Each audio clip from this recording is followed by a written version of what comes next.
Hello meet மித்னு நான் தான் Mithun stall சேனலுக்கு உங்களை வரவேற்கிறேன். இன்றைக்கி நம்ம என்ன பார்க்க போகிறோம் அப்படின்னா, ஒரு மிக சிறந்த ஒரு போராட்ட வீரர் ஒருத்தர் ஒரு அநீதியை கண்டு பொங்கி எழுந்தார் அப்படின்னா அதை பார்த்து நம்மளுமே ரியாக்ட் பண்ணி அவருக்கு சப்போர்ட் பண்ண வேண்டிய கட்டாயத்துக்கு நம்ம தள்ளப்பட்டிருக்கோம். அந்த போராட்ட வீரர் யாருன்னு உங்களுக்கே தெரிஞ்சிருக்கும். அவர் வேறு யாருமே கிடையாது, நம்மளோட தர்பீஸ் நட்சத்திரம். அவர் எந்த சமூக அநீதிக்கு எதிராக இன்றைக்கி வாய்ஸ் எழுப்புறாரு அப்படிங்கிறத அவரே எழுப்புறாரு அப்படிங்கிறத நீங்கள் பார்த்து ரியாக்ட் பண்ண போகிறோம். இது வந்து ஒரு சீரியஸான வீடியோ. முடிஞ்ச அளவுக்கு நீங்கள் சிரிக்காமல் பாருங்கள். இந்த சீரியஸ்னஸை புரிஞ்சுப்பீங்கன்னு நான் நம்புகிறேன். உங்கள் டாஸ்க்கே அதை தான், சிரிக்காமல் பாருங்கள். வீடியோ பார்க்க போகலாமா நண்பர்களே? ஐ சப்போர்ட் தர்பீஸ். நடிகர் விஜய் சார்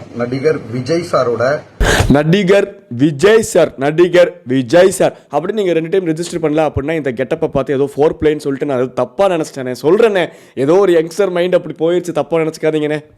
குடும்ப விவகாரத்தை பற்றியும் அவரோட சொந்த வாழ்க்கையை பற்றியும் சமூக ஊடகங்களை சென்டர் வாய்க்கு போடும் போட்டு சமூக ஊடகங்கள் ஏன் இப்படி பேசுறீங்க கேட்குறோம்ல. நாங்கள் சமூக ஊடகங்கள் பேசுவீங்களா அப்படி? அவ்வளோதான், பொழந்துருவோம், நாங்கள் டென்ஷன் ஆயிடுவோம். நீங்கள் சொல்லுங்கண்ணா, நீங்கள் கண்டனம் தெரிவிங்கண்ணா. சமூக ஊடகங்களில் தவறா பரப்பும் நபர்களுக்கு எதிராக கர்ப்பா பரப்பு பரபருக்கு லிம்டா திருஸ்தல்மே லிம்டா. அவர் ஆடிஷன் கொடுக்குறக்காக இந்த ஒரு கெட்டப் போட்டிருக்காரு. நீங்கள் நினைக்கிற மாதிரி இது ஒரு சமூக அக்கறை கொண்ட ஒரு வீடியோ அப்படின்னு நினச்சேன். ஆனால் இது ஓரத்தில் சர்க்கரை தடவுற மாதிரி ஏதோ ஒரு வீடியோ. அதோ ஆடிஷனுக்கு அதாவது காலக்கேர்களுக்கு ஏதோ ஆடிஷன் கொடுக்குறாரு. கருப்பு பட்டை அணிந்து கொட்டையா? நோ, தப்பாக இருக்குண்ணா. கருப்பு கொட்டையா? பட்டை கருப்பு பட்டை அணிந்து நான் பட்டனை நெத்தியில் போடுறதுண்ணே. கயிறுங்கிற நான் அதுக்கு மேலே என்ன பட்டனை நெத்தியில் போடுறதுண்ணே. கண்ணில் கட்டினா அது பேர் துணினே. கருப்பு பட்டை அணிந்துன்னா புரியல எனக்கு. உண்மையாக கண்டிக்கின்றேன். யார் கேட்டா? நீ கண்டிச்சா என்ன, கண்டிக்காட்ட என்ன அப்படின்லாம் நிறைய பேர் கீழே கமெண்ட் பண்ணுவாங்கண்ணே. அதுக்கெல்லாம் நீங்கள் அசரவே கூடாதுண்ணே. நீங்கள் இப்படி தான் கண்டிச்சுக்கிட்டே இருக்கணும். கட்டெரும்பு கண்ட இடத்துல கடிச்சாலும் நம்ம கண்டிக்கிறது நம்மளோட உரிமைண்ணே. கண்டிங்கண்ணே, நீங்கள் நல்லா கண்டிங்க. காஸ்டியூமை பார்த்தாலே தெரியுதுண்ணே நீங்கள் ஒரு பவர்ஃபுல்லான கண்டிக்கக்கூடியவர்ன்ட்டு. நான் உங்கள் தமிழ்நாட்டின் நட்டிப்பு அரக்கன். அங்கே பாருங்க, பறந்துருச்சு பின்னாடி ரிப்பன்லாம். அவ்வளோ வேறுங்க, ஏர் பொல்யூஷனே ஆகக்கூடாது அப்படிங்கிறதுக்காக உள்ளுக்குள்ளே அத்தனை கார்பன் டை ஆக்சைடையும் அண்ணா உள்ளுக்குள்ளே எடுத்துக்கிட்டு நம்மளுக்கு ஆக்சிஜன் அப்படியே உள்ளுக்குள்ளே பார்ட்ஸ் எல்லாம் வெந்தாலும் பரவாயில்லடா, மக்களுக்கு நான் நல்லது செய்வேன் அப்படின்னு நினைக்கிறாருல்ல. அந்த மனசு எத்தனை பேருக்குடா வரும்? ஸ்டார் டாக்டர் டி திவாகர் பேசுறேன். பேசுங்க. விஜய் சாரோட சொந்த வாழ்க்கையை பத்தியும் அவரை பத்தியும் தப்பா பரப்பிக்கிட்டு இருக்க நபர்களுக்கு எதிராக கண்ணில் கருப்பு பட்டை அணிந்து வன்மையாக கண்டிக்கின்றோம். யாரா கேட்டா உடனே அப்படின்னு மறுபடியும் கீழே கமெண்ட் செக்ஷன்ல வந்து கண்டமணி கேட்பானுங்கன்னா கண்டுக்காதீங்க. நீங்க வன்மையா கண்டிங்க, இல்ல வானத்தை பார்த்து கண்டிங்க, இல்ல வாத்து சாப்பிட்டுக்கிட்டே கண்டிங்க. நீங்க என்ன வேணாலும் பண்ணுங்க, தேவையே இல்லை அப்படின்லாம் கமெண்ட் பண்ணுவானுங்கண்ணே. அசரக்கூடாதுண்ணே. இதே கெட்டப்பில் இப்படியே நடுராத்திரி 3 மணிக்கு எந்திரிச்சு இதே மாதிரி கண்ணை கட்டிக்கிட்டு வடிவேல் ஒரு படத்தில் ஓடுவார்ல ஒட்டு துணி இல்லாமல், அந்த மாதிரிலாம் நம்ம கண்டனம் தெரிவிக்கணும்ண்ணே. சமூக அநீதியை கண்டா நம்ம அப்படிதான் பொங்கி எழுணும். என்னண்ணே கரெக்டா? வன்மையாக கண்டிக்கின்றோம்.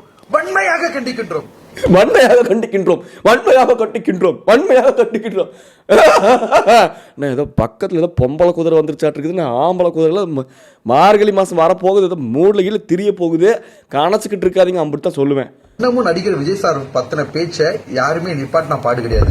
தொடர்ந்து விஜய் சார் பத்தி தவறுதலா சமூக ஊடகங்கள்ல வந்து அங்க பாருங்க இங்க பாக்குறாருங்க. ஒரு கண்ணை கட்டிட்டு ஏன்னா இப்படி கீழே பாக்குறீங்க, ஏன்னா இப்படி அழுகுனி ஆட்டம் ஆடுறீங்க, ஏமாத்தாதீங்க மக்களை. நம்ம போராட்டம் பண்ணோம்னா அதுல ஸ்ட்ராங்கா இருக்கணும். நீங்க கருத்தை சொல்லுங்க. பரப்பிக்கிட்டே வர்றாங்க. சரி, நல்லா தெரிஞ்சுக்கங்க பொதுமக்களே தெரிஞ்சுக்கோங்க. உங்களுக்கு தெரியாதனால எங்க அண்ணன் சொல்றாரு. எங்க அண்ணன் வந்து ஒரு ஹை லெவல் இன்டெலெக்சுவல் இன்டெலிஜென்ட் அப்படிங்கறனால அவர் சொல்லக்கூடிய விஷயத்தை இப்ப நீங்க தெரிஞ்சுக்கணும். புரியுதா? அவர் சொல்றாரு, அதை நீங்க கேட்டு தெரிஞ்சு அவ்வளோ பெரிய புரியுதா? கேட்டு தெரிஞ்சுக்க. இப்ப சொல்ல வர்றாரு இம்பார்ட்டன்ட் கருத்து. நிறைய மக்கள், லட்சக்கணக்கான கோடிக்கணக்கான மக்கள் என்னை நீங்க ஃபாலோ பண்றீங்க. லட்சக்கணக்கான கோடிக்கணக்கான மக்கள் இங்க பாருங்க. இன்ஸ்டாகிராம்ல இப்போதான் இல்ல ஹேக் மேல ஹேக் அடிச்சு, அது பேர் ஐடியை தூக்கி விட்டு சஸ்பெண்ட் ஹேக்குங்கிறேன் ரிப்போர்ட் அடிச்சு ஐடியை தூக்கி விட்டு இப்போதான் ஒரு ஐடி ஆரம்பிச்சு அதுல 26,000 ஃபாலோவர்ஸ் தான் இருக்கு. நான் ஃபாலோ பண்ணல, ஆனா துப்பிச்சுக்கு பிக் பாஸ் அதை பண்ணிட்டு தான் இருக்கேன். கோடிக்கணக்கான மக்கள் ஃபாலோ பண்றாங்களாமா. உங்களுக்குலாம் நான் சொல்ற கருத்து, இப்போ உள்ள காலம் வந்து கலிகாலம். எஸ்பெஷலி ஓகே, மக்கள் எல்லாம் தெரிஞ்சுக்கோங்க. உங்களுக்குலாம் தெரியாதா? இப்போ ஒரு காலம் வந்து கலிகாலம், அடுத்து வந்து கடைசி அவதாரம் வந்து பெருமாள் கல்கி அவதாரம் எடுத்து நம்ம வாட்டர்மெலனை 2ஆக பொளந்து நம்மளுக்கு சமூக நீதி நிலைநாட்டுவார். புரியுதா உங்களுக்கு? இல்லை நாலேஜ் கொடுக்குறாருல, நம்ம கேப்ஸ் யார் தெரிஞ்சுக்கணும்ல, அவருக்கு தெரியுதுங்க. நமக்கு தெரியலனா கற்றுக்க. கலிகாலம்ங்க இது, அவர் சொல்லிதான் எனக்குலாம் தெரியும். தேங்க்ஸ்ங்க. இந்தியா என்ற பெயரில் ஆக்சுவலாக யூடியூப் சேனல்னா அவங்கள பற்றி மட்டும்தான் பேசணும். யூடியூப் சேனல் ஆரம்பிக்க நபர்கள் யூடியூப் சேனல்னா அவங்கள பற்றி மட்டும் தான் பேசணும்னா, ஏன்னா நாங்களே எங்களை பற்றி யூடியூப் சேனல் நான் மித்துடுங்க 4 வருஷத்துக்கு முன்னாடி யூடியூப் சேனல் ஆரம்பிச்சிருங்க. லாக்டவுனில் வந்து ஊர்பட்ட வியூஸுங்க, இப்போ எக்கச்சக்க ஃபாலோ. எல்லாரும் உன்னை மாதிரி தற்பெருமை பேச முடியுமாண்ணே? அதில் கூட நீ தானே நம்பர் 1. அவர்களை பத்தி தப்பா சித்தரிச்சு, அதாவது எந்த உண்மையும் தெரியாம ஒரு சேனல்ல தப்பா அவங்கள பத்தி பேசிட்டாங்க, அதை அப்படியே ஃபாலோ பண்ணி எல்லா சேனல்களுமே பண்ணிக்கிட்டு இருக்காங்க. ஓகேங்களா? பண்ணிருக்காங்க. ஓகேங்களா? ஸோ என்ன நீங்கள் புரிஞ்சுக்கணும் அப்படின்னா, ஒரு ஆடு இங்கிட்டு போகுது அப்படின்னா எல்லா ஆடும் பின்னாடியே போகுதுல, ஆட்டுக்குட்டு போகாதீங்க அப்படிங்கிறது எங்க என்ன சர்க்காஸ்டிக்காக சொல்லிக்கிட்டு இருக்காரு. ஏன்னா நிறைய யூடியூப் சைல்டுகளை வந்து பாத்தீங்கன்னா, யூடியூப் சைல்டுகள் ஏன் இப்படி பண்றீங்க? அதுதாங்க, இப்போ யூடியூப் சேனல் ஆரம்பிச்ச புதுசுல சின்ன சேனல் தானே, புதுசாக தானே ஆரம்பிச்சிருக்கீங்க. அப்போ யூடியூப்க்கு நீங்கள் சைல்டு தானே, அதனால தான் அவர் சொல்றாரு. அவருக்கு என்ன வாய் ரோல் ஆகுது, பேசும்போது ஸ்பெல்லிங் மிஸ்டேக் விடுவார். அவரை பார்த்தா உங்களுக்கு எப்படி இருக்குது? நல்லா மார்கழி மாதத்தில் வெளியே வந்து ஆம மாதிரி இருக்குது, டென்ஷன் ஆயிரம் வைப்பீங்க. பாருங்க, எங்கள் அண்ணன் ஏதாவது சொன்னீங்கன்னா அப்போ அவ்வளோதாங்க. எவ்வளோ பெரிய மனுஷன், எவ்வளோ பெரிய கருத்து சொல்கிறாரு. அதுலேருந்து கற்றுக்கல. யூடியூப் சைல்ட்ஸு அவ்வளோதான், சைல்டு சேஃப்டி டிபார்ட்மெண்ட்டில் பிடிச்சி கொடுத்துருவேன். யூடியூப் சைல்ட்ஸ் ஓகேங்களா? அதாவது ப்ரொமோல தப்பா போடுறது, அதுக்கப்புறம் தம்ப்ளைன்ல தப்பா போடுறது. தம்ப்ளைன் ஏன் தப்பா போடுறீங்க? தம்ப்ளைன்ல இங்கே பாருங்க, யூடியூப் சைல்ட்ஸ் தம்ப்ளம் தப்பாக போட்டுட்டீங்கன்னா அப்புறம் தம்ப்ளம் டம்முட்டக்கா ஆயிரும், டென்ஷன் ஆயிரும். நானும் எங்க அண்ணன் பேசுங்கண்ணே. உள்ளுக்குள்ள வந்து பாத்தீங்கன்னா சட்டத்திற்கு புறம்பாக நிறைய விஷயங்களை பண்ணிக்கிட்டு இருக்காங்க. யூடியூப் சேனல்னாலே நிறைய தப்பு தான் நடக்குது. ப்ரொமோ தப்பு, ஓகேங்களா, தம்ப்நெயில் தப்பு. அதனால நீங்க சொல்லிட்டீங்க. அடுத்த பாயிண்ட் வாங்க. அடுத்த பாயிண்ட் தெரியல, அப்புறம் கட் பண்ண அப்படிங்கிற இந்த காமெடியா எதுக்கு எடுத்தாங்கன்னு நீங்க நினைக்கிறீங்க? எங்க அண்ணன் இப்படி ஃபியூச்சர்ல இப்படி ஒரு உள்ளுக்குள்ள இருந்து ஒரு தர்பீஸ் விதையிலிருந்து ஒரு தர்பீஸ் மரம் முளைச்சு வரும். அந்த முளத்துல காய்ச்ச காய் அது பழமா மாறி நம்மளெல்லாம் வெளுத்து வாங்குவோம், பழுத்து வாங்குறதுக்கு பதிலாக. அப்படிங்கிற அதுக்காகவே எடுக்கப்பட்ட காமெடி நகைச்சுவைகள் அதெல்லாம். நீங்க எல்லாருமே கண்டிப்பா விழிப்புணர்வு ஆகிக்கிறோம். நாங்க நல்ல வேலை நீங்க சொன்னீங்க, யூடியூப்னாலும் தப்பானதானே. ஐயோ ஆமாண்ணே, இப்போ நாங்களாம் அதுக்கு தான் வேலை பொழப்பில் இல்லை எங்களுக்கு. சும்மா யூடியூப் சேனல் ஆரம்பிச்சு யாராவது தப்பா இன்ஃப்ளூயன்ஸ் இலும்பு நாட்டி நாங்கள்லாம் சொல்றக்கே நல்லா இருக்கு. இலும்பு நாட்டிடா நான்லாம். அவ்வளோதான். யூடியூப் சைல்ட்ஸு அன்சப்ஸ்கிரைப் பண்ணீங்க, 30 நாள் உங்களுக்கு தோசம் தேடி வரும். சந்தோஷம். சொந்த அனுபவத்தை சொல்ல வரேன். நிறைய யூடியூப் சேனல்கள் உட்கார வச்சு நோ தப்பா இருக்குண்ணா, என்னண்ணா பொறுமையா பேசாதீங்கண்ணா, ஒரு கோவையா பேசுங்கண்ணா. நிறைய யூடியூப் சேனல்கள் என்னோட சொந்த அனுபவத்தை சொல்ல வரேன், என்னை உட்கார வச்சு என்னை ஹராஸ் பண்ணாங்க அப்படிங்கிற என்னென்ன மென்னு முணுங்கி வாக்கியத்தை ஃபுல்லாக பேசணும், ஒரு ஃப்ளோவில் பேசணும்னா அப்படின்ற பேர்ல வந்து நிறைய அவமானப்படுத்துற மாதிரியும் தேவையில்லாத கேள்விகளையும் கேட்பாங்க. அதை மற்ற சாதாரண நபர்கள் பொறுத்து போய் இருக்கலாம். ஆமாமா, இவர் வந்து பொறுத்துக்க மாட்டார். இவர் திடீர்னு இருந்திருந்தாப்புல, ஏன் நீங்க ஒரு தனி உலகத்துல இமேஜினேஷன்ல வாழ்றீங்களா அப்படின்னு கேட்டோம்னா டென்ஷன் ஆகி பதட்டமாகி வேர்த்து போய் போலீஸுக்கு கால் பண்ணி சார் மிஸ் என்னை அட்டாக் பண்றாங்க மிஸ் அப்படின்னு எந்திரிச்சு கிளம்பிடுவாருங்க. Is a revolutionary. நான் வந்து பாத்தீங்கன்னா சமுதாயத்துல ஒரு உயர்ந்த இடத்துல இருக்கேன். இது பொது எங்கன்னு இருக்கீங்க? 6வது பில்டிங், 6வது மாடியா? என்ன உயர்ந்த இடத்துல இருக்காரு? யாரா டே? எனக்கு புரியவே இல்லை. சமுதாயத்தில் உயர்ந்த இடத்துல இருக்கிற ஒருத்தனாச்சும் கீழே இறங்கி வந்து நான் சமுதாயத்தில் உயர்ந்த இடத்துல இருக்க சொல்லி பார்த்துருக்கீங்களா? ஏன் எங்கள் அண்ணன் சொல்கிறாரு, மக்களோட மக்களாக இருக்கணும்னு அவர் ஆசைப்படுறாருங்க. அதுக்காக அதை சொல்லி காட்டுறாரு. உங்களை குத்தி காட்டல, அவர் பெருமையை தான் பேசி காட்டுறாரு. ரெண்டுக்கும் வித்தியாசம் இருக்குது இல்லை? பொதுமக்களுக்கு கொடுக்கிற விழிப்புணர்வு எந்த யூடியூப் சேனல்களாவது தங்களை பற்றி தவறாகவோ அல்லது அவங்க சொந்த விஷயங்களை பற்றி தப்பா போட்டாங்கன்னா உடனடியாக அருகில் உள்ள காவல் நிலையத்தில் போய் நீங்க தொடர்பு கொண்டு இல்லைங்க, இவர் வந்து உங்களை எஜுகேட் பண்ணுறாரு. இப்போ யூடியூப் சேனல்ஸ்லாம் பொதுமக்களை வந்து தப்பாக உங்களை கேள்வி கேட்டு உங்களை ஸ்ட்ரெஸ் ஆக்கி ஃப்ரஸ்ட்ரேஷன் ஆக்கி அந்த மாதிரி உங்ககிட்ட அந்த மாதிரி பிஹேவ் பண்ணாங்கன்னா பக்கத்தில் இருக்க காவல் நிலையத்துக்கு போய் நீங்களாம் கம்ப்ளைண்ட் கொடுக்கணும். இது வரைக்கும் இப்படி ஒரு ஆக்டை, இப்படி ஒரு ஸ்பெசிஃபிக்கான ஒரு ஆக்ட் 1977 இந்த மாதிரி ஒரு ஆக்ட் 141 பிரகாரம் அப்படின்னு இவ்வளோ ஸ்பெசிஃபிக்காக அவர் சொல்கிறாருல்ல, பக்கத்தில் போய் காவல் நிலையத்தில் கம்ப்ளைண்ட் கொடுக்கணுமா? இப்படி ஒரு விஷயம் உங்களுக்கு தெரியுமா? எக்ஸிஸ்டன்ஸில் இருக்குன்னு உங்களுக்கு தெரியுமா? எனக்கெல்லாம் தெரியாதுப்பா. நான்லாம் தற்கூரி. அதனால தான் நான்லாம் வாட்டர்மெலன் ஸ்டாருக்கு ஃபேன் சொல்லிட்டேன். நான்லாம் சொல்லிட்டேன். அளிக்க வேண்டும். சைபர் கிரைம் ஆட்டோமேட்டிக் அந்த யூடியூப் சேனல்ல முடக்கினாங்கன்னா அவங்களுக்கு கண்டிப்பா ஒரு அறிவு வரும். அதுக்கு முன்னாடி வரைக்கும் அவர்களுக்கு 5 அறிவு தான் வளர்ந்து இருக்கும். அதுக்கப்புறம் சைபர் கிரைம் உள்ளுக்குள் வந்தால்தான் அவர்கள் வந்து லேடிஸ் ஃபிங்கர் வெண்டைக்காய் கொடுத்து அறிவு வளர்ப்பார்கள். பெரிய அப்பா அண்ணன், எப்படின்னு இன்புட் நாலேஜ் உங்களுக்கு யூடியூப் சேனல் வந்து நீங்களாம் வந்து சைபர் கிரைம் கிட்ட கூட முடக்கிடணுமாமா. அண்ணனோட இன்ஸ்டாகிராமை முடக்கு நீங்களா 4 டைம் ரிப்போர்ட் பண்ணி அந்த மாதிரி முடக்கிடணும். புரியுதா உங்களுக்கு? ஐயோ ஐயோ மாஸ் யார் சாமி நீயே? நெற்றிக்கண் திறப்பினும் குற்றம் குற்றமே. குற்றமே. தயவு செஞ்சு தமிழில் பேசுகிறீங்களா? புரியுதுண்ணா உங்கள் உச்சரிப்பு எல்லாமே. நீங்கள் ஒரு பிரிட்டிஷ் ஆக்சென்ட்டில் பேசக்கூடிய இங்கிலீஷ் பேசக்கூடிய coming from the British out of the paper. ஆனால் தமிழில் பிரிட்டிஷ் ஆக்சென்ட்டில் பேசுவேன். தமிழையே பேசலாமே. தமிழ்லேயே அத்தனை அழகான தமிழ் இருக்குதுல்ல. அதை வச்சு நெற்றிக்கண் திறப்பினும் குற்றமே பெரிய. ஐயோ மேடை பேசாதவங்க கூட இப்படி பேச மாட்டாங்க ஐயா. ஏன்னா இப்படி பண்ற நீயே? ஒரு பெரிய லீடிங் நியூஸ் சேனலா இருந்தாலுமே அவங்களே தப்பு பண்ணாலும் யாரா இருந்தாலும் எதிர்த்து நிலுங்க. உடனடியாக அருகில் உள்ள அந்த நியூஸ் சேனல் தப்பு பண்ணாங்கன்னா நியூஸ் சேனல் முன்னாடி சென்று துணியை எடுத்து அவுத்து சட்டையை அவுத்து கிழித்து கண்ணில் கட்டி கொண்டு பக்கத்தில் லேப்ரடார் நாயை வாக்கிங் பிடித்து சென்று கொண்டிருந்தார்கள் என்று அந்த சங்கிலியை வாங்கி உங்கள் கையில் கட்டிக்கொண்டு நியூஸ் சேனல் முன்னாடி போய் சிலை மாதிரி நின்று கொள்ளவும். காலையில் அதிக கலெக்ஷன் கிடைக்கும்.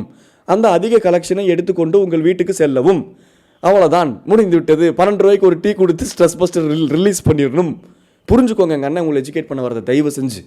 நல்லது தானே சொல்கிறாருங்க, கேளுங்க. அதை விட்டு இந்த ஜிம் இன்ஃப்ளூயன்சஸில் கண்டதையும் சொல்லுவாங்க, ப்ரீ ஒர்க் அவுட் கூடி ப்ரோட்டீன் கூடின்ட்டு. எங்கள் அண்ணன் எவ்வளோ எஜுகேட் பண்ணுறாரு உங்களை. புகார் நிலையங்களிலும் முதலமைச்சர் அண்ணா நீங்கள் உயர் நிலையில் இருக்கீங்க. நீங்கள் முதலமைச்சர்கிட்ட பிரைம் மினிஸ்டர் கிட்ட நீங்கள் ஃபோன் போட்டு திவாகர் ஸ்பீக்கிங் நெற்றிக்கண் துறப்பினும் குற்றமே பிரைம் மினிஸ்டர் புரிதான் சரி வைங்க ஃபோனா அப்படின்னு வைப்பீங்க. நீங்கள் ஒரு உயர் தரத்தில் இருக்கக்கூடிய ஒரு ஆள் இல்லையா? அப்போ நாங்களாம் யார்? நாங்கள் இப்போ கால் பண்ணி சிஎம் சார் அவர் எங்கேயாச்சும் ரோட்டில் கிராஸ் பண்ணி போகும்போது கூட திடீர்னு அவரை பார்த்து சார் நெற்றிக்கண் துறப்பினும் குற்றம். யார் அவன் பைத்தியக்காரன் பவுன்சர்ஸ் அவனை அட்டாக் பண்ணுங்கன்னாங்க. என்ன பண்ணுறது? நான் நீங்கள் உயர் தரத்தில் இருக்கீங்கன்னா நாங்கள் அப்படியாங்க. நாங்களே சார் நீங்கள் பேசுங்கண்ணே. சீஃப் மினிஸ்டர் ஸ்பெஷல் செல் அப்படின்னு இருக்கு. முதலமைச்சர் முதல்ல அகநூறு மாடர்ன் காலத்து திருவள்ளுவரில். அதனால தான் அகல முதல்ல அமைச்சர் அதில் அமைச்சர்.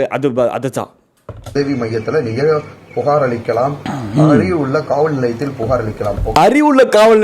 அளிக்கலாம். எனக்கு புரியலையே. போலீஸ்கார் நிறைய போலீஸ்காருக்கு இங்கே அறிவில்லைன்னு சொல்கிறார் போலீஸ்காருக்கு எங்கள் அண்ணன். நான் இல்லை, எங்கள் அண்ணன் தான். அப்பா உனக்கு நல்ல கடையில் வந்து உனக்கு பொம்மை வாங்கி தரேன்டா அப்படின்ட்டு நான்லாம் யாராச்சும் பக்கத்தில் இடுப்பில் தூக்கி வச்சுட்டு ஓடிடுவேன். எங்கள் அண்ணன் தான், நான்லாம் போட்டு கொடுத்துருவேன்.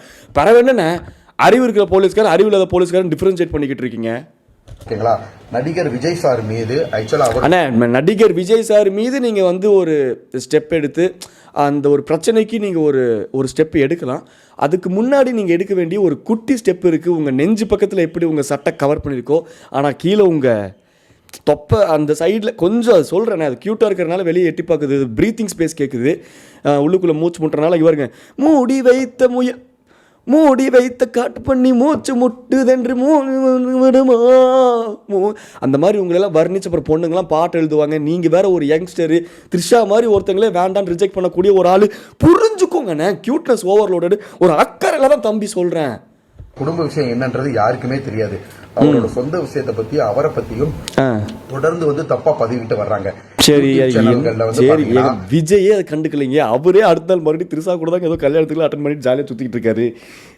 அவரே அதை கண்டுக்கல. அவர் லெஃப்ட் ஹேண்ட்ல டீல் பண்ணிட்டு இருக்காரு. அது அவரோட பர்சனலோ அவர் இஷ்யூ என்னமோ. சரி ஓகே, நமக்கு என்னமோன்னு போயிடலாம். சமூகத்தில் பெரிய இடத்துல இருக்கிற ஒருத்தர் சிஎம் அவர்களுக்கே கால் பண்ணி நெச்சிக்கன் துறப்பினம் கொச்சம் வேங்க சிஎம் சார் அப்படி சொல்லக்கூடிய ஒரு மனிதர் ஒரு சமூக அக்கறையாக பேசுறது நாட் ஓகே தான். அவங்க வியூஸ் வரணும், அவங்க பணம் சம்பாதிக்கணும் அப்படின்றதுக்காக அடுத்தவங்களை பலிகடை ஆக்கி அடுத்தவர்களின் ரத்தம் குடிக்கும் ரத்த காட்டேரிகளுக்கு எதிராக ரத்த காட்டேரினா ரத்த காட்டேரி தான் நான் ஒத்துக்கிறேன். 4 பேர்த்த சிரிக்க வச்சாச்சும் ஒரு ரத்தத்தை குடிக்கக்கூடிய ரத்த காட்டேரி தான் நான் ஒத்துக்கிறேன். இல்லைன்னு சொல்லல. இருந்தாலும் டேரெக்டாக சொல்லியிருக்க வேண்டாம், மனசு லைட்டாக கஷ்டமாக இருக்குல்ல. எப்படி நான் உங்களுக்கு இந்த யூடியூபர்ஸ்லாம் பார்த்தேன். அப்போ நாங்கள் எங்களுக்கு மட்டும் குடும்பம் இல்லையா, ப்ரொவைட் பண்ணுங்கிற நாள் ஒரு இது இல்லையா? நீங்களாம் எல்லாம் இன்ஃப்ளூயன்சர்ஸ் அப்படி இப்படின்னு தூக்கி தலையில் வைக்க வேண்டியது. அப்புறம் அவன் ஏதாச்சும் பக்கத்து தன்மை பண்ணால் பில்டப் பண்ணா அப்படின்னா தூக்கி போட்டு மிதிக்க வேண்டியது, அடிக்க வேண்டியது. கண்டுக்காதீங்கடா, இன்ஃப்ளூயன்சஸ் மனுஷங்க தானடா. அப்புறம் ஏன்டா கண்டுக்காதீங்கடா அவனுங்களெல்லாம். என்னையும் சேர்த்தா சொல்கிறேன்.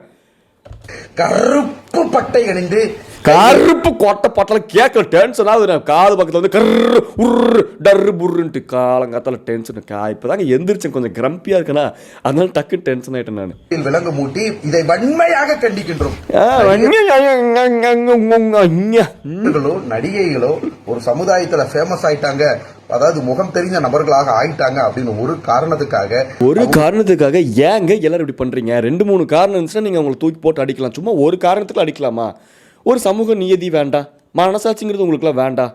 சொந்த வாழ்க்கையை பத்தி தவற அரைங்குறையமாக தெரிந்து கொண்டு அரைங்குறையமா எதுக்கு தெரிஞ்சுக்கிறீங்க? கால் பண்ணுங்க, நீங்க த்ரிஷா கால் பண்ணுங்க, உங்களுக்குலாம் நம்பர் இருக்குது இல்ல? த்ரிஷா உங்களுக்கு கால் பண்ணி கேளுங்க, என்ன த்ரிஷா என்னடாமா இப்படி எதாவது வச்சிருக்கியாமே அப்படி இல்ல ரிங்டோன் எதாவது வச்சிருக்கியாமே அப்படின்னு என்னமா அதெல்லாம் கேளுங்க. என்ன எதுன்னு கேட்டுட்டு விசாரிச்சு விடுங்க. விசாரிச்சு ஃபுல்லாக தெரிஞ்சுக்கிட்டு அவங்கள பற்றி நீங்கள் பேசணும்ல. அரையங்குறையமாக தெரிஞ்சுக்கிட்டு எங்கள் அண்ணன் பாருங்க இப்போ அரையங்குறையமாக நின்றுக்கிட்டு இருக்காரு. என்ன காஸ்டியூம் இது, என்ன கெட்டப் இது, இப்படியே ஒரு யோசிச்சு பாருங்க வெளியே நடந்து போனார்னா என்ன நடக்கிறதுன்ட்டு. வந்து பாத்தீங்கன்னா சித்தரிச்சு எழுதி அவங்களுக்கு பங்கம் விளைவிக்கிற மாதிரியும் அவங்களுக்கு மன அழுத்தத்திலையும் அழுத்தத்தையும் கொடுக்கறதாகவும் கருப்பு பட்டை இணைந்து வன்மையாக ஐயோ மறுபடியும் வேற கத்துவாரே காதுக்குள்ள. ஒரு டைம் இவர் வன்மையாக கண்டிச்சா நம்ம கேட்க மாட்டோம்னா அவருக்கே தெரியும். அதனால 2-3 டைம் காதுக்குள்ள இப்போ அதனால கத்துவாரு. ஹெட்செட்டை கழட்டிடலாமா? வன்மையாக கண்டிக்கின்றோம். ஏங்க ஒரு சமுதாய ஊடகங்கள் சமுதாயத்துல உயர்ந்தது வந்தது யாரு தப்பு?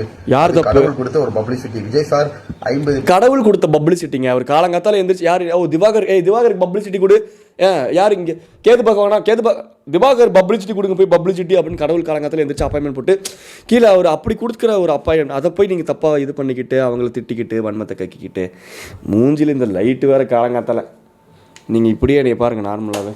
ஏன்னா இது டிஸ்டர்பன்ஸிங்காக இருக்குங்க, கண்ணெல்லாம் எரியுது எனக்கு. படங்கள்ல வெற்றி படங்கள்ல நடிச்சு இன்னமும் கொடிகட்டி படுத்துக்கிட்டு இருக்காரு. கொடிகட்டி படுத்துக்கிட்டு இருக்காரா? ஏன் அவருக்கு வந்து பெட் இல்லையா படுக்கிறதுக்கு? என்னடா தளபதி எங்க நான் சொல்லலைங்க எதுவும், சத்தியமா எனக்கு இதுக்கு தம்பந்தியில் அனில் பேன்ஸ் இவர் தாங்க சொல்றாரு ஏதோ கொடிகட்டி படுத்துக்கிட்டு இருக்காராமா. எதுக்கு தளபதி கொடிகட்டி படுக்கிறீங்க? இவ்வளோ சம்பாதிக்கிறீங்க, அரசியல்லாம் இருக்கீங்க, புரியுது உங்க எளிமை, ஆனால் ஒரு பெட்லையாச்சும் படுங்க ப்ளீஸ். அவரை பத்தியோ அவரோட அரசியல் வாழ்க்கையை பத்தி நீங்க விமர்சனம் பண்ணுங்க, நீங்க விமர்சனம் பண்ணுங்க. அதை பத்தி அண்ணனும் விமர்சனம் பண்ணுவாரு. ஏன்னா அண்ணன் சமூகத்துல உயர் இடத்துல இருக்காரு. அவர் யாரு? பிரைம் மினிஸ்டருக்கே கால் பண்ணி நேச்சுக்கான் திறப்பணம் கொச்சம் சொன்னவர். அவர் தான் புறாவுக்கு பெல் அடிச்சவராச்சே, அப்படிப்பட்டவருங்க அவரு. அவரோட சினிமாவை பத்தி விமர்சனம் பண்ணுங்க. அவரோட தனி மனித வாழ்க்கையை பத்தி விமர்சனம் செய்வதற்கு எந்த ஒரு நபருக்கும் உரிமை கிடையாது. உரிமை இருந்துச்சு அப்படின்னா உரிமை எடுத்துட்டு வர எங்க அண்ணன். உரிமையை சொல்றேன் நானு, உறிஞ்சி எடுத்துட்டு சொல்ல உரிமை எடுத்துட்டு வரேன்னு சொன்னேன்டா. ஏன்டா எனக்குள்ளேயே 2 பர்சனாலிட்டிஸ் பேசிக்குது கன்றா. இதற்காக கருப்பு பட்டை அணிந்து வன்மையாக கண்டிக்கின்றோம். கருப்பு பட்டை கொட்டன்ட்டு காலங்காத்தால இங்க வாரு கருப்பு கொட்டை பட்டையா 40 டைம் கேட்டுட்டேன் 4 நிமிஷம் வீடியோவில். கண்டென்ட்டும் இருக்க மாட்டேங்குது, சும்மா இருறேன்னா கேட்கவும் மாட்டேங்கிற. 7 காலனி படத்தில் அப்படி ஒரு காமெடி வரும்னு நான் அதை சொன்னேன். மற்றபடி நான் உங்களுக்கு தானே சப்போர்ட்டு சொல்கிறேன். தொடர்ந்து விஜய் சாரை பற்றி பார்த்தீங்கன்னா அவங்க வந்து லேட்டஸ்டாக திரிஷா மேடம் கூட கல்யாணத்துக்கு போனாங்க. ஒரு நண்பர்கள், அது ஆணா இருந்தாலும் பெண்ணா இருந்தாலும் நண்பர்களாக இணைந்து ஒரு திருமணத்துக்கு செல்வது சட்டவிரோத செயல் கிடையாது. இதை முட்டை என்ன முட்டை இடிச்சு போற வெக்கத்தை விட்டு எம்புட்ரா கொடுப்பீங்க அப்படிங்கிற மாதிரிதான் இருக்குது. எங்க அண்ணன் அதுதான் பண்ணிக்கிட்டு இருக்காரு. கூட அந்த நட்பை கொச்சைப்படுத்தும் விதமாக நிறைய நபர்கள் சமுதாய ஊடகங்கள்ல வந்து பாத்தீங்கன்னா அவரை பத்தி பொய் பிரச்சாரம் பரப்புறத வன்மையாக கண்டிக்கின்றோம். வான்மதியாக கண்டிக்கிறோம், வெண்மதியாக கண்டிக்கிறோம். இன்னும் யாருன்னு கேட்டா யார் கண்டுக்கிறாதெல்லாம்? யார் இப்போ வன்மையாக நீ கண்டிக்கிறனால இப்போ என்னென்ன நடக்க போகுது சொல்லுங்க? 1% நியூட்டன்ஸ் 3rd லால 1% நடந்தால் கூட நீ இப்படி ஒரு வீடியோ போடுறது நியாயம் இருக்குது. ஐயோ திவாகர் சொல்லிட்டு நம்ம திருந்தரலாம் அப்படின்ட்டு ஒரு ஆப்போசிட் ரியாக்ஷன். ஒன்றுமே நடக்க போகிறது இல்லைண்ணே, யாரும் கண்டு கூட போகிறதில்ல.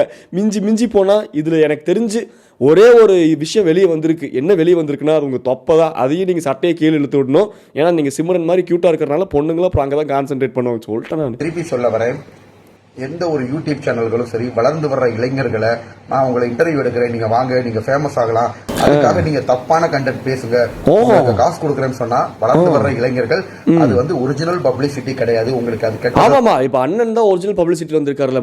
முழுக்க டேலண்ட் மட்டுமே வச்சுக்கிட்டு ஒரு சிலம்பம் சுத்த தெரிஞ்சு ஒரு ஸ்டேட் லெவலில் ஒரு யோகா பண்ணக்கூடிய ஒரு டான்ஸில் ஹிருத்திக் ரோஷன் அளவுக்கு தாண்டியே. ஹிருத்திக் ரோஷன் கம்பேர் பண்ணிக்கக்கூடாது, அது எங்கள் அண்ணனுக்கு அசிங்கம். எங்கள் அண்ணன் டான்ஸ் கம்பேர் பண்ணும்போது சொல்கிறேன். அந்த மாதிரி நிறைய டேலண்ட்ஸ், ஒரு குடோன் வந்து எப்படி ஒரு பப்ளிசிட்டி ஆனாரோ அந்த மாதிரி நீங்கள் இப்போ ஒரு கூஃபி ஜென் அப்படி இருக்கார்ல, அதெல்லாம் ஃபேக் பப்ளிசிட்டிங்க. After all chess but look at Diwakar நடிப்பு இருக்கும். புரியுதா உங்களுக்கு டிஃப்ரென்ஸ்? புரியுதா? தான் உண்டு பண்ணும். உண்டு பண்ணுமா? என்னண்ணே உண்டாகிறீங்க புரியல. இப்போ மாசமாகுது சொல்லுங்க, சும்மா சொல்லுங்கண்ணே. 3 மாதம் பிரசவம் அப்படியா? எப்போண்ணே வளகாப்பு எப்போண்ணே? அது இல்லை சரி சரி, நம்ம அப்பமே பேசிக்கலாம் இருங்க. நம்ம அது அப்பமே நாங்கள் ஆச்சு. இப்போ அதான் கருத்து சொல்கிறாருல, நம்ம அதை மட்டும் ஓகே சொல்லுங்கண்ணே. இப்போ நம்ம அப்பமே பேசிக்கலாண்ணே. ஃபேமஸ் ஆகிறதுக்காக நெகட்டிவாக பேசுங்க, அடுத்தவங்களை பற்றி திட்டி பேசுங்க, இல்லாத விஷயத்த பேசுங்க அப்படின்ட்டு நிறைய யூடியூப் சேனல்கள் இளைஞர்களையும் ஒரு நிமிஷம் இருங்க. எனக்கு ஒரு டவுட்டு, நீங்கள் கருத்தெல்லாம் அப்புறமே சொல்லுங்கள். அதனால் நான் கடைசி 2 பட்டன் வேறு ஏதாச்சும் நைட்டிலேருந்து உருவி தைச்சிருக்கீங்களா? ஆமாம், மேலெல்லாம் பிளாக் கலர் பட்டனாக இருக்குது, கடைசி 2 பட்டன். இதுதான் 9வது 10வது படிக்கும்போது வாங்கின சட்டையாக இருக்க மாட்டேங்குது. அங்கே கையெல்லாம் பாருங்க, நல்லா எரிக்கி பிடிக்குது. அண்ணா இப்போ ஒரு யங்ஸ்டராக ஒரு ஃபீல் பண்ணிக்கிட்டு இருக்கிறனால அந்த சட்டையை எடுத்து போட்டுக்கிட்டாரு கேஷுவலாக. 10வது படிக்கும்போது வாங்கினது தானே, நம்ம இன்னும் உடம்பு அப்படியே கட்டுமஸ்தா ஒரு தமிழ் குட்டிமா கெத்தாக இருப்போமா அப்படின்னு இருக்கிறனால ஓகே, இட்ஸ் ஓகே, இருக்கு போட்டுக்கிறாரு. இப்போ என்ன இப்போ வர்றவங்களை குறி வச்சு வர வச்சு அவங்கள பத்தி தப்பா பேச சொல்லி கொடுத்து அதன் மூலியமா பப்ளிசிட்டி தேடி சேனல்களுக்கு வந்து பாத்தீங்கன்னா நிறைய பேர் பார்க்கணும், வியூஸ் வரணும். அதுக்காக கைஸ் இன்னும் 2-3 நிமிஷம் இருக்குது. ஆனால் எனக்கு உடம்புல தெம்பும் இல்லை, என்கிட்ட பேட்டரி இல்லை. நான் இப்பயே முடிச்சுக்கிறேன். ஏன்னா இதுக்கப்புறம் ரியாக்ட் பண்ணாலும் வன்மையாக கண்டிக்கிறேன். கருப்பு கொட்டை பட்டை அப்படின்ட்டு சொன்னதே நச்சு கண்ட்ரப்பன்னு கிட்டமே அப்படிம்பாரு. சொன்னதே சொல்லிட்டு போகிறாரு. அதனால் முடிச்சுக்கலாம். ஏன்னா என் பேட்டரி முடிய போகுது.